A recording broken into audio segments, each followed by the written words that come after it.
Jadi produk yang saya geluti saat ini adalah batik. Medianya itu di media gerabah.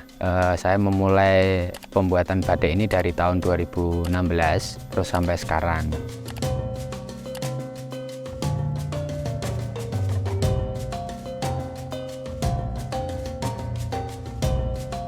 Untuk ide pembuatan gerabah sendiri itu karena memang sebelumnya dari awal kita merintis itu kayu, kain, batik kayu dan kain. Cuma seiring berjalannya waktu kita melihat pasar gerabah itu cuma polos-polos saja. Nah, kita membuat kreasi batik gerabah itu ternyata diminati pasar sampai sekarang.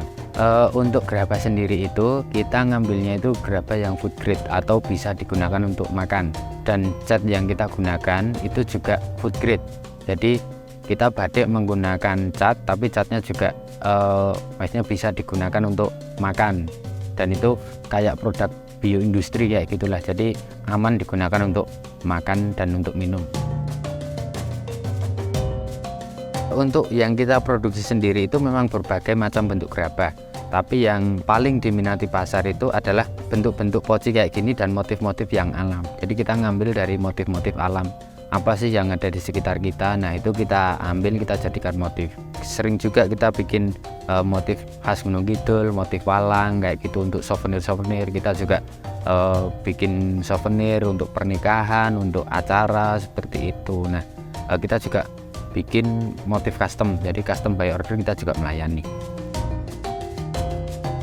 Semenjak saya produksi batik ini sudah kirim ke berbagai kota, jadi ada yang paling dekat itu Jogja, Solo, terus ada di Semarang juga ada, Malang, Jawa Timur, terus ada juga di Jakarta dan Tegal. Dan beberapa kali saya juga diundang ke instansi sebagai narasumber batik.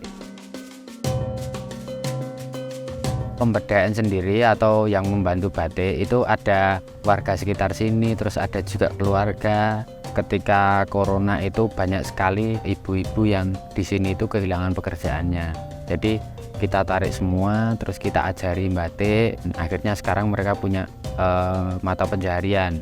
Harapan kita juga nanti yang anak-anak muda itu ini bisa meneruskan apa yang telah dilakukan orang tua dulu, saya. Jadi kalau semisal ada teman yang kesini mau belajar, kita juga mau mengajari membatik seperti itu.